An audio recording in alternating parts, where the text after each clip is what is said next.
Assalamu alaikum guys. Today we are going to start with the last part of our chapter number 1, properties of the fluid, and today we are going to discuss the rest of the properties.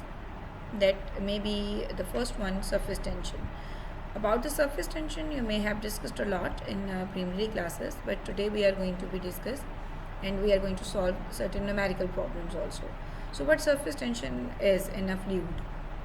At the interface between a liquid and a gas, a film or special layer seems to form on the liquid surface, apparently owing to the attraction of the liquid molecules below the surface due to the cohesive forces. Thus forms an elastic membrane in tension, which is called the surface tension.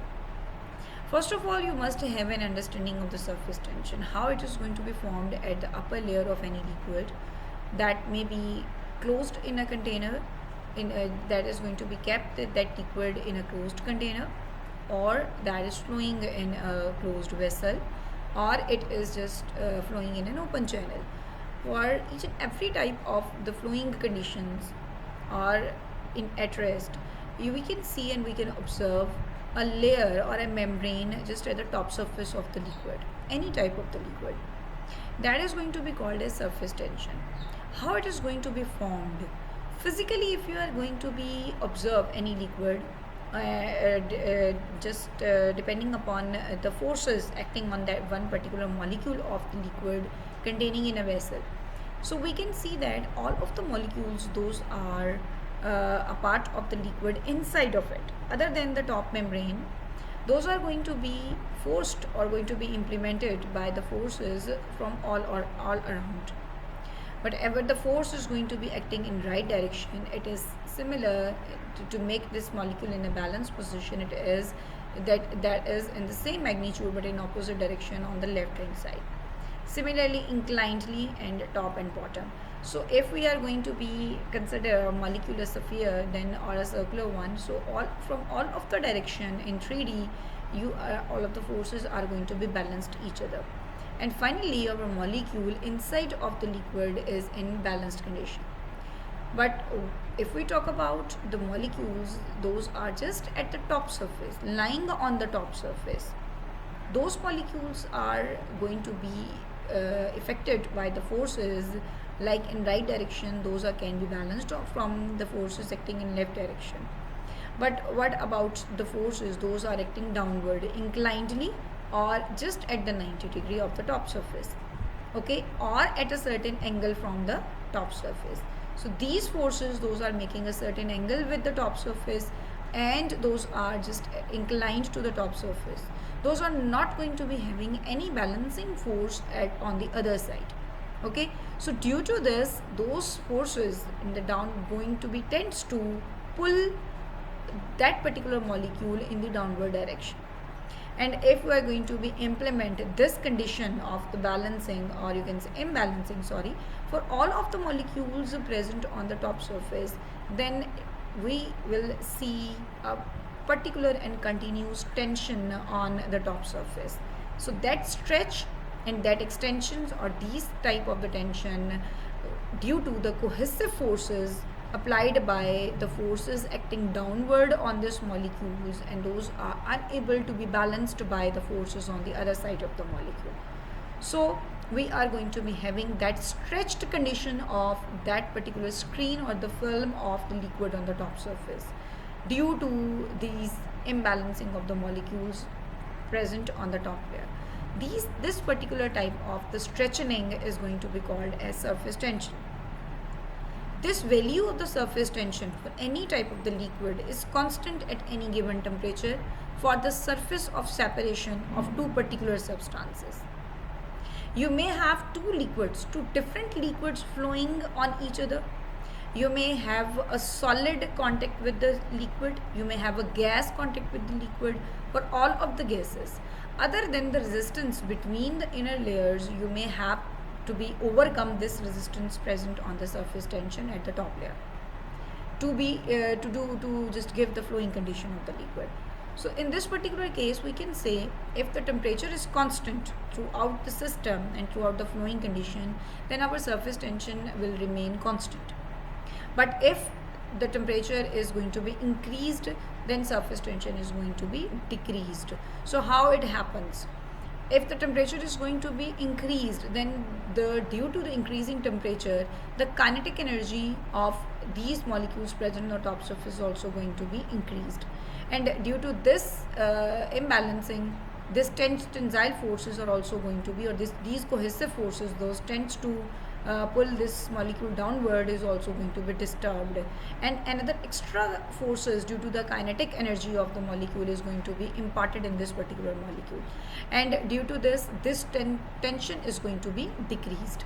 Or you can say, once the surface tension or these cohesive forces, then your molecule at the top are going to be get enough energy to escape from the tensile or these cohesive forces acted by the downward forces on this particular molecule, then the vaporization occurs. That we are going to be discussed in our next slides as a second property that we will discuss today.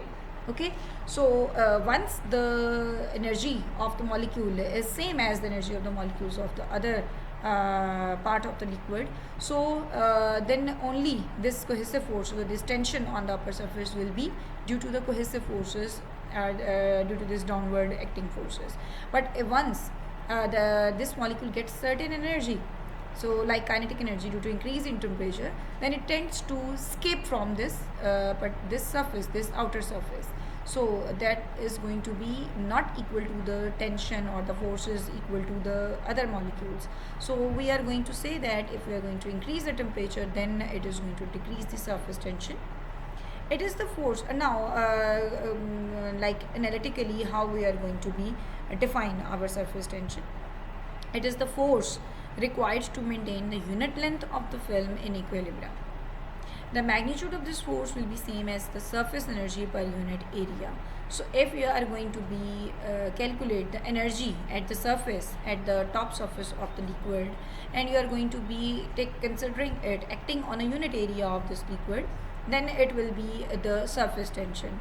So if the energy is going to be in the area, 1 unit dimension is going to be divided or going to be cancelled by the energy 1 parameter meter, then it will be only left force and unit length, force in numerator and length in denominator. So in terms of forces, we can say, or we can define our surface tension that it is the force required to maintain the unit length of the film. And in terms of energy, we can define it as the surface energy per unit area. So both of the definitions hold true for the surface tension. So generally in numerical problems or by solving the surface tension systems, we are going to be use the unit in newtons per meter. Like and how the field applications be there for the surface tension. We can see the ants and the mosquitoes walking on the water surface.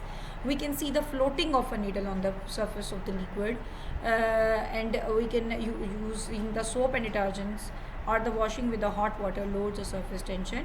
So these are due to the using of the soap and detergents, and you are familiar with the action of the soap and detergents. In FSC classes, inter classes, you have discussed in detail that how soaps and detergents acts or behaves, okay, during the washing conditions. So in those days those are actually designed, the soaps and detergents, that those are chemically going to be react with those molecules present on the top surface of the liquid, and those are get their way to come inside the water, so that this water can easily get into the clothes and make the washing process easier for us. So continuing with the application of the surface tension, those are more related to our fluid mechanics applications. So we may have the 3 different phases, those going to give you the surface tension and going to be, you can say, the usage of the surface tension in terms of analysis. One system may be the drop of the liquid, the second may be the cylindrical jet, and the third may be the bubbles having inside hollow, filled with air.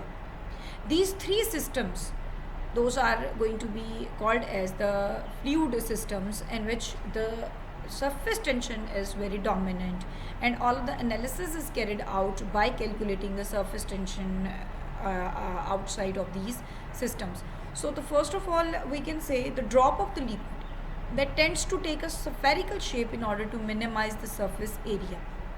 For such a small droplet, the surface tension will cause an increase of the internal pressure P in order to balance the surface force. Okay, so how the droplet gains its shape? Its spherical shape is due to the all of the molecules present at the all periphery of this droplet, and due to the surface tension of all these amine cohesive forces, those are pulling down all these molecules, those are present just at the periphery of our droplet system. So in this way we are going to say that our drops of the liquid are one form of the or one system of the fluid in which we may have the surface tension. This decrease in the area of this, or you can say the surface area, how it is decreasing. So actually if the area is going to be decreased, then on the other side what needs to be increased? The pressure. The pressure is going to be increased, and those are going to be decrease the surface area. So mean force per unit area. So if area is going to be decreased, then to balance the forces or the pressure should be increased. So in this way we can say that if the liquid droplet having a smaller diameter, it has more surface tension or the pressure, okay, just to balance the surfaces. So your surface tension will also increase the internal pressure. The second system is the jet. Okay, the surface tension will also increase the internal pressure in a cylindrical jet of a fluid. It is going to give you, this system is going to give you again a very small very small area on which the surface tension is acting. Okay, so if the unit area is going to be decreased, then what we can say, the pressure is going to be increased. So as compared to the droplet, the water present inside a jet with a very small diameter at the nozzle, that is going to give you a very increased pressure, that of the water that is coming out of the cylindrical jet. In either cases, if r is very small, mean radius is very small, the value of P becomes very large. So sometimes we are going to be design our jets in certain way that we are going to be make very small diameter of the nozzle to make infinite pressure within that particular nozzle. So in the industry its usage is very high, but for the other cases like in machines, in turbines, in motors, we are going to be design our jets just to be create the pressure, okay, so that the energy of the water is going to be converted into the mechanical energy or the kinetic energy, so that the water is going to be cause an effect to move the turbines or the wheels of the turbines. So in this way we are going to be design our jets, and we will study in later on.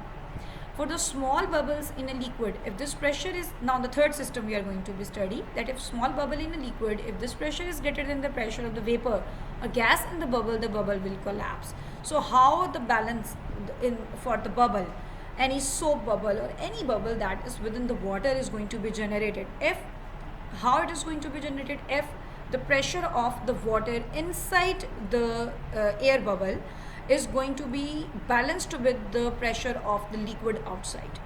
Okay, if it is going to be equalized, then we are going to say this is going to be the bubbles are going to be formed. If you are going to inject the air inside the water in such a way that the pressure of the air is equal to the pressure of the water outside of this bubble, then this is going to be generated.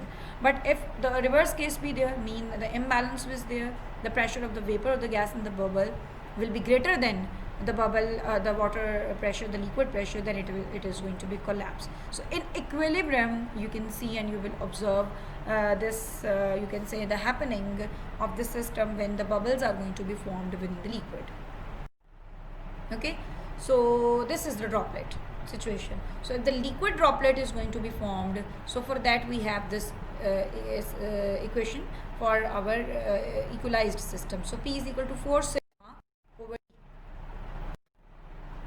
So we are going to be use this equation, okay, for this particular system, and we are going to input all of the data, just the D will be unknown. So here for this equalized system that is already in equilibrium, and we have already written the equation to determine the internal pressures. So for that we can determine the diameter that is required to make this particular system in equilibrium. So our diameter will be 1.45 millimeter in terms of that. So it's very easy.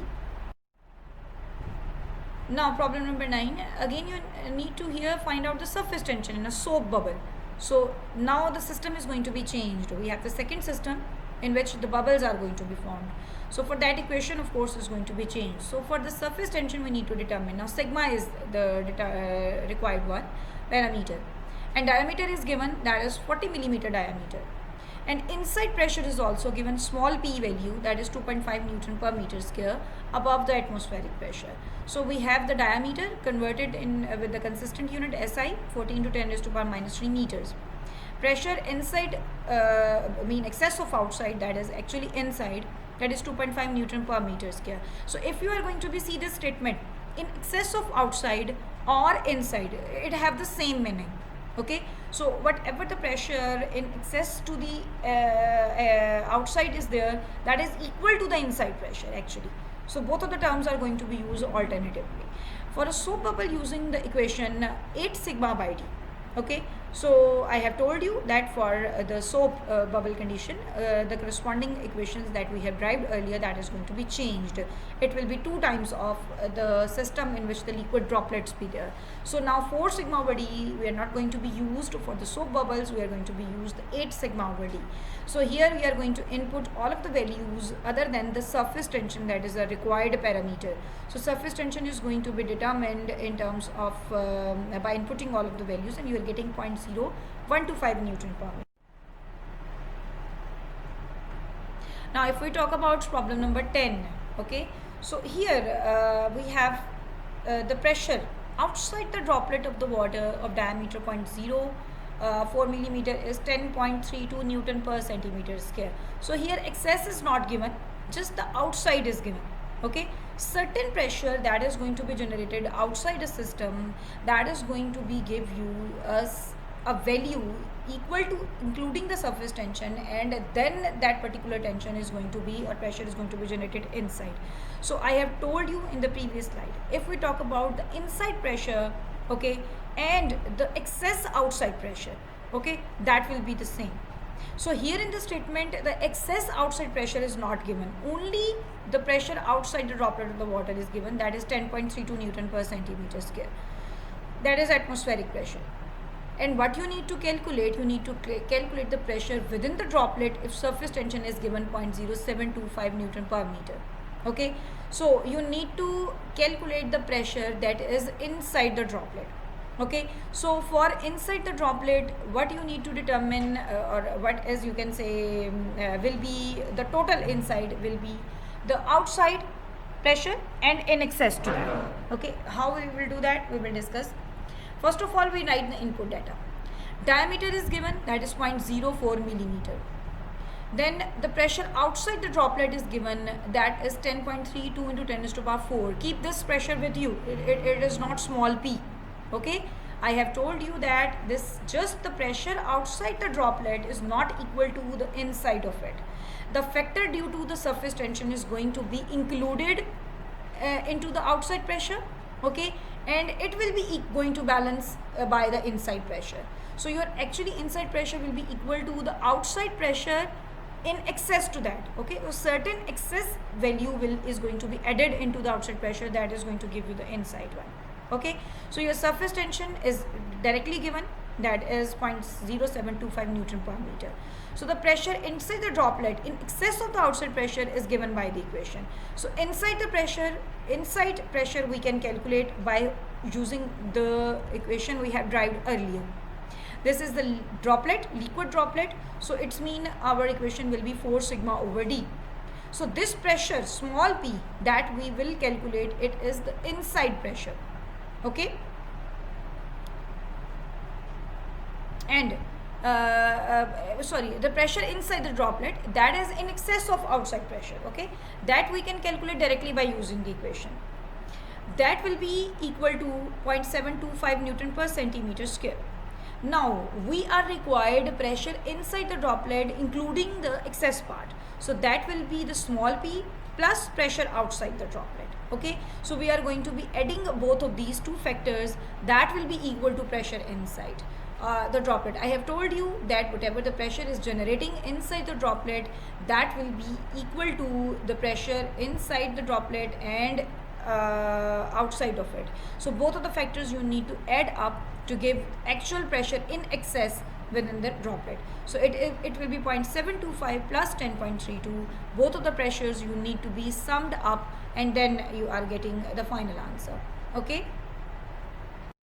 If we see if we go back, okay, so we can see that the atmospheric pressure is same, so we cannot talk about this that this may cause any difference. Okay, going to be pull it down this column of this vertical column of the liquid, that atmospheric pressure is not going to make any effect to pull it down or to pull it up. Okay, so these upward forces, those are going to cause this capillary rise, those are due to this vertical component. Okay, and this vertical component of this stress or the forces that is acting inclinedly within the surface of this liquid. Okay, this vertical force, I will show you over here that how this component is acting. Okay, this component is actually this one, vertical component. Okay, so this vertical component is going to give you this off the surface tension force, is going to give you a reason or a cause to rise this water in upward direction. Now what should be the balancing force? Iski balancing force, what it should be? Okay, it should only be the gravitational force or weight of the liquid that is there here in the back, containing in back. So we can see in the equation that is going. We have sigma, we have theta. We can calculate rho by the specific gravity, and we have the diameters. So for both of the cases, capillary rise and capillary fall, we have all of the values with us, input data. So just we need to use the equation, input, and get the answer. So 11.8 millimeter you will get for the water, and -1 millimeter you will get for the mercury. So just solve it, and make sure that you are getting these answers. Next property is the vapor pressure. So many times you have discussed this vapor pressure. So again we are going to be studying a change from the liquid state to the gaseous state is known as vaporization. Very, you can say, a basic definition. The vaporization depends upon prevailing pressure and temperature conditions. Occurs because of continuous escaping of the molecules through the free liquid surface. It is the pressure at which the liquid is converted into vapors. So in other words, we can say it is the pressure at which liquid is converted into vapors. For water to vaporize at atmospheric pressure, its temperature has to be increased at 200 degrees centigrade.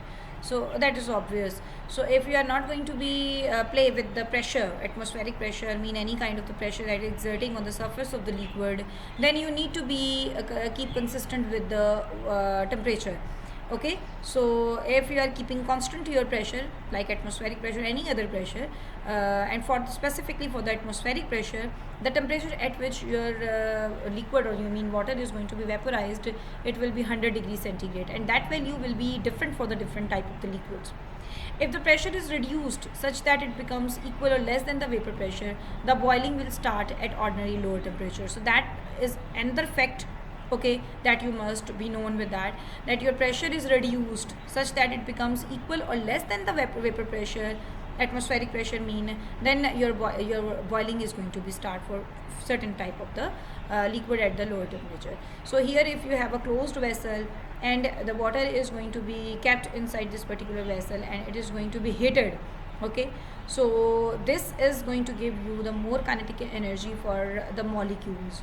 So if the molecules inside of the water or the liquid, those are going to be heated and going to give you you can say a more kinetic energy, these are going to be take more time, or you can say the more energy is required to escape from the surface. But the water molecules, those are just at the top surface, those are present at the top surface, those are already weaker. Okay, so for the balancing point of view, because those are not going to be having balanced by the forces, so those are already weaker, so those are going to give you the larger, energy is going to be imparted, going to be transferred within those molecules, so those are get easier to be escaped from the surface. Okay, so all of the molecules inside at the bottom of this liquid, those are getting more kinetic energy, those are going to be come closer to the surface, of the water, and then those are going to be escaped from the water surface. Okay, so in this way, in a closed vessel, the pressure is going to be generated within the air other than the atmospheric pressure. So if this vapor pressure will be equal to the atmospheric pressure, then those are going to be cause the boiling of the liquid, and specifically we are talking about water over here. Okay, so this boiling phenomena and this vaporization and this generating the vapor pressure within a closed vessel, these you must be clear all the time. Next is cavitation. Cavitation is another phenomena other than the vaporization. For the understanding of the cavitation, you need to consider a flowing liquid in a system. If the pressure at any point in this flowing liquid becomes equal or less than the vapor pressure, the vaporization of the liquid starts at a local level. The bubbles of these vapors are carried by the flowing liquid into the region of high pressure where they collapse, giving rise to high impact pressure which cause erosion and cavities formation. This phenomena is known as cavitation, that is mostly happens in pumps, turbines and propellers. To avoid the cavitation phenomena, it is necessary that the pressure at every point in the flow should be more than the vapor pressure of the liquid at that particular temperature. So if we talk about, we have a good understanding of the vapors, then we can understand this cavitation phenomena. So if we are not talking about the closed vessel, we are talking about a flowing channel. Okay, so either closed or open channel. For both of the cases, if your liquid is flowing, then you may have at a local point, any local point, you may have one, you can say a molecule or the bubble of the water. Okay, that may be going to be flowing in a flowing manner. But at a certain point, due to any reason, if certain condition is going to be appeared in which the pressure at any point in this flowing liquid becomes equal or less than the vapor pressure. Okay, if it will be equal or less than the vapor pressure, then what is going to be happened? So you are familiar with that. Wherever in the liquid, once the pressure is less than the or equal to the vapor pressure, vaporization occurs. Mean the liquid starts, or the molecules of the liquid tends to escape from the boundary of the liquid. So if this is the particular case, then inside the water, the molecules tends to escape from the surface, or from that particular surface that is at the local level. Okay, so wherever at the local point the vapor pressure will become lesser, mean pressure is become lesser than the vapor pressure. So this vaporization of the liquid can starts at the local level, just at one point wherever this phenomena is being occurred. So the bubbles of these vapors are carried by the flowing liquid into the region of high pressure where they collapse. So once these bubbles are going to be formed, going to give you flowing vessels, and those are going to be having a contact where the pressure is high. So what they can do, they can cause an impact pressure over there. Okay, so due to this impact pressure, these are going to give you a phenomena that is called as microjet phenomena. This cavitation is first of all going to be initiated due to a local lesser pressure than the vapor pressure. So due to this, the air bubbles are going to be formed within the water. These air bubbles, if those are going to be passed through the flowing water or the channel through a certain area where the pressure is high, then the pressure inside the bubble itself. So what is going to be happen? These bubbles are going to be collapse. Okay, so these collapsing of the bubble is going to be impact or going to be affect this particular local part of the liquid in terms of high impact pressure. Okay, so this pressure means that the inside air is going to be comes out of this bubble due to the collapse of this bubble, and these are going to be cause a local damage within the water or within the system in which the water is going to be flowing. So it is going to be called the erosion, mean the extrudeness of the surface, maybe solid surface. Okay, and the cavities mean that small bubbles or small, you can say, the pores are going to be formed within the solid surface of the boundary in which the water is flowing. So in this way, the solid in which the channel in which the water is flowing, that may erode, that may cause the cavities, that may get damaged at a local points where these bubbles are going to give you a collapse itself. and due to collapse the air is going to be injected out from these bubbles in terms of a high impact pressure, like in the form of jets. Okay, so this phenomena of formation of the bubbles, and then further due to the high pressure, the collapse of the bubble, and creating at the local point in the local level, the creating the jet microjet phenomena. This is going to be cause the cavitations or the small and the local damages inside the solids in which the water is flowing. So this is very important whenever we are going to be design the pumps in the turbines and the propellers. So what we need to be determined, we need to determine the cavitation in terms of losses. The cavitation is a part of loss once you are going to be design the pumps, turbines and propellers. So if we want the lesser cavitation, to avoid the cavitation, 100% is very you can say ideal situation. Only you can say the ideal pumps and turbines or propellers or any other kind of the system in which water is flowing, that can give you an ideal situation in which cavitation is 100% removed. So anyhow, for the practical system you can observe the cavitation up to a certain extent, but what we can do, we can reduce we can avoid it up to a certain extent.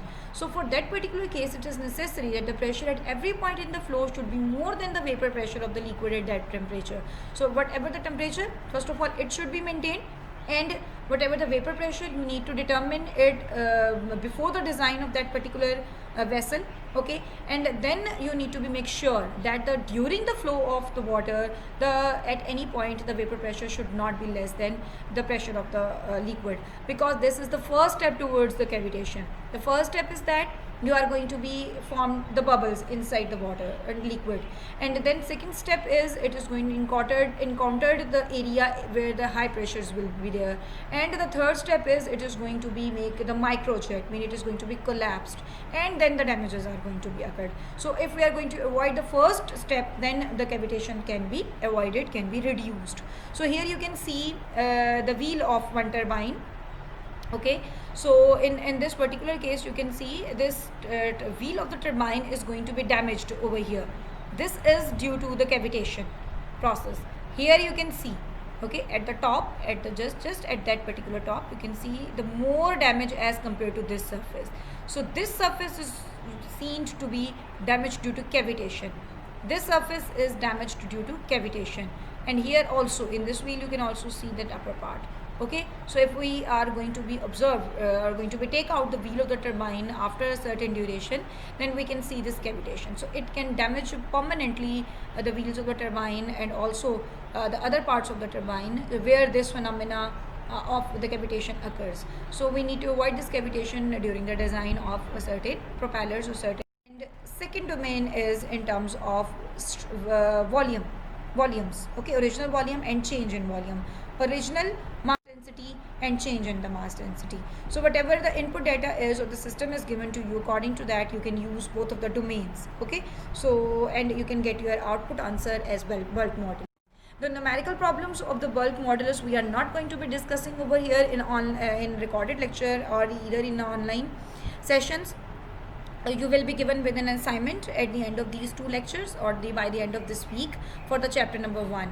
And what you need to do, you need to go through by these assignments and you need to solve those assignments. There will be 2 weeks for those, okay, to solve those assignments, and you need to submit when you will come on campus. Okay, and meanwhile you can see the problems, numerical problems of compressibility and the bulk modulus in those assignments, and you need to solve. So we will discuss the assignments and the problems later on. Till now our chapter number 1 has been completed with all respects. Okay, and if you have any questions and queries, I will entertain in the online session onward. So this is it guys for chapter number 1. Thank you so much from my side. Best wishes for you.